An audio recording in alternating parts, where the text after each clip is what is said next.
প্রিয় দর্শক, আসসালামু আলাইকুম। আপনারা যে যেখান থেকে আমার ভিডিও দেখতেছেন সকলকে আন্তরিক ধন্যবাদ। আজকে আমি আলোচনা করব বিশ্ব অর্থনৈতিক ব্যবস্থা নিয়ে। তো সারা বিশ্বে 4টি অর্থনৈতিক ব্যবস্থা চালু আছে। ধনতান্ত্রিক অর্থনৈতিক ব্যবস্থা, যাকে আমরা পুঁজিবাদী অর্থনৈতিক ব্যবস্থা বলি, সমাজতান্ত্রিক অর্থনৈতিক ব্যবস্থা এবং মিশ্র অর্থনৈতিক ব্যবস্থা এবং ইসলামী অর্থনৈতিক ব্যবস্থা।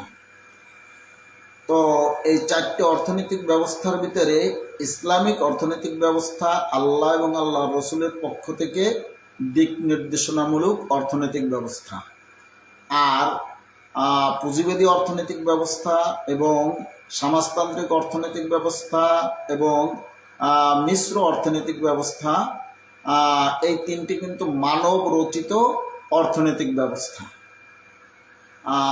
তো আমরা দেখছি যে সমাজতান্ত্রিক অর্থনৈতিক ব্যবস্থা, এই অর্থনৈতিক ব্যবস্থায় সোভিয়েত ইউনিয়ন তারা কিন্তু এই অর্থনৈতিক ব্যবস্থার কারণেই তারা খণ্ড বিখণ্ডিত হয়ে গেছে এবং তারা সেই সমাজতান্ত্রিক অর্থনৈতিক ব্যবস্থা থেকে সরে আসছে।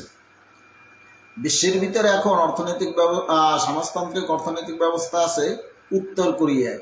আপনারা জানেন যে উত্তর কোরিয়ার সাধারণ মানুষ, তারা কিন্তু মানুষ যেভাবে বসবাস করে, মানুষ যেভাবে পৃথিবীতে বেঁচে থাকে, তারা কিন্তু সেভাবে বেঁচে থাকতে পারে না।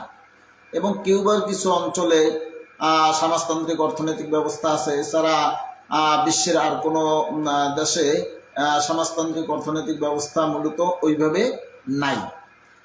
পুঁজিবাদী অর্থনৈতিক ব্যবস্থা, এটা পশ্চিমা দেশের অর্থনৈতিক ব্যবস্থা হচ্ছে পুঁজিবাদী অর্থনৈতিক ব্যবস্থা।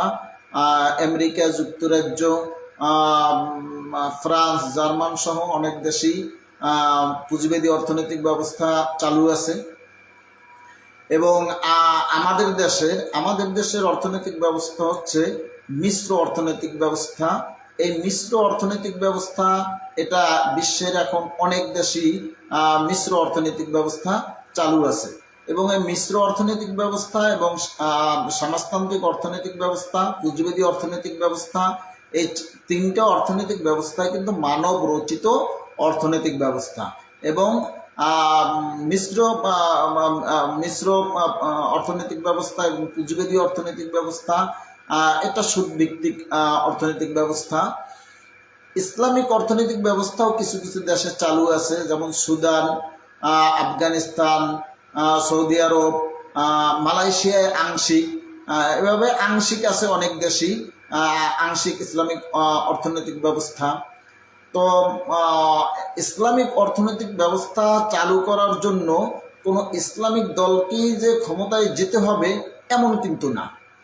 বাংলাদেশের যে কোনো দল তারা ইচ্ছা করলে, তারা যদি ইচ্ছা করে যে আমরা ইসলামিক অর্থনৈতিক ব্যবস্থা চালু করব, সেটা কিন্তু তারা পারে। যদি চালু হয়, ইসলামিক অর্থনৈতিক ব্যবস্থা যদি চালু হয়, তাহলে কি হবে যে মনে করেন বিএনপি ক্ষমতায় গেছে, তারা যদি ইসলামিক অর্থনৈতিক ব্যবস্থা চালু করে, তাহলে কিয়ামত পর্যন্ত তাদের আমলনামায় সদকায়ে জারিয়ার একটা সওয়াব কিন্তু তারা পেতে থাকবে, যে তারা একটা ভালো কাজ প্রতিষ্ঠিত করিয়ে গেছে। এই জন্য আসলে সদিচ্ছা থাকা দরকার। ইসলামিক অর্থনৈতিক ব্যবস্থা চালু করলেই দেশ যে কোনোভাবে কোনো সাম্প্রদায়িকতার ভিতরে চলে যাবে এমন কিন্তু না। এটা আমাদের হয়তো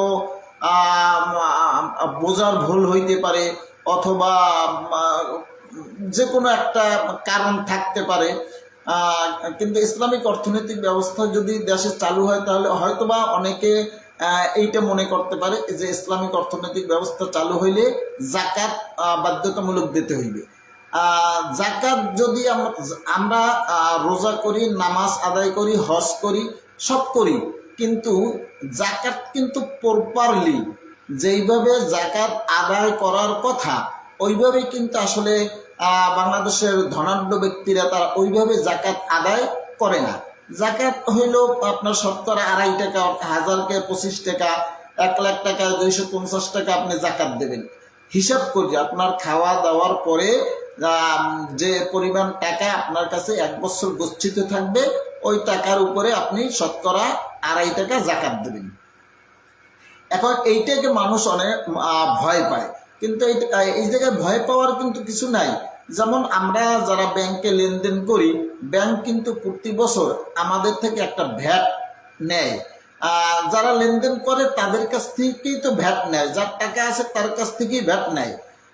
তো যদি ভ্যাট নেয় এটা কিন্তু আমরা মানিয়ে নেই যে হ্যাঁ সে আমার টাকার রক্ষণাবেক্ষণ করতেছে, সে সরকার ভ্যাট নেয়, এটা কোনো বিষয় নয়। সার্ভিস এবং ব্যাংকের যে সার্ভিস চার্জ নেয় এটা কিন্তু আমরা মেনে নেই।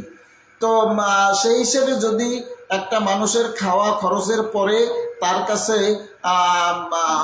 টাকা গচ্ছিত থাকে, সেখান থেকে যদি সরকার জাকাত নেয় তাতে তো তেমন কোনো সমস্যা হওয়ার কথা না। বরং জাকাত যদি সরকার নেয় তাতে আমাদের উপকার হইল যে এক হইল যে আমরা একটা ফরজিয়াত কাজ থেকে আমাদের আদায় হইল। এখন যে বাংলাদেশের মানুষ জাকাত দিতে আসে না, এর জন্য তো সব যারা জাকাত দেয় না তারা গুণাগার হইতেছে। তো একদিকে আমরা সেই জাকাত না দেওয়ার গুনাহ থেকে বাঁচলাম। 2 নম্বর হইল যে এখন যে বৈষম্য নীতি আছে আমাদের দেশে, যে বৈষম্য নীতি আছে, ধনী গরিবের ব্যবধান আছে, এই ব্যবধানটা আসলে থাকবে না। কারণ আমরা এখন যেভাবে জাকাত দেই যে একটা লুঙ্গি একটা কাপড়, এইভাবে কিন্তু না। আসলে জাকাত যখন একটা মানুষ 1 লক্ষ টাকা পাইবে, জাকাতের টাকা 1 লাখ টাকা পাইবে, তখন কিন্তু সে চুরি করবে না, ছিনতাই করবে না, সে ডাকাতি করতে যাইবে না। তো যদি জাকাত এইভাবে আদায় হয় এবং প্রদান হয়, সুষম বন্টন হয়, অর্থাৎ সঠিকভাবে আদায় এবং সঠিকভাবে জাকাত প্রদান করা হয়, এটা যদি হয় তাহলে দেশের বৈষম্য নীতি থাকবে না। ধনী গরিবের ভিতরে যে বিশাল একটা পার্থক্য, এই পার্থক্য থাকবে না। এবং মানুষের যখন অভাব থাকবে না তখন মানুষ এই চুরি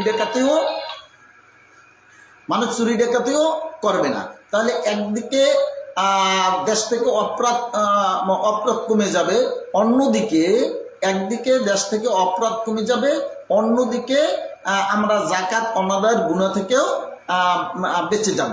তো আমি যে এই আলোচনা করতেছি জানি না এতে কতটুকু উপকার হবে বা কি হবে, কিন্তু আমার চিন্তা ভাবনা থেকে আমি বলতেছি যে ইসলামিক অর্থনৈতিক ব্যবস্থা চালু করার জন্য কোনো ইসলামিক দল ক্ষমতায় যেতে হবে এমন কিন্তু না।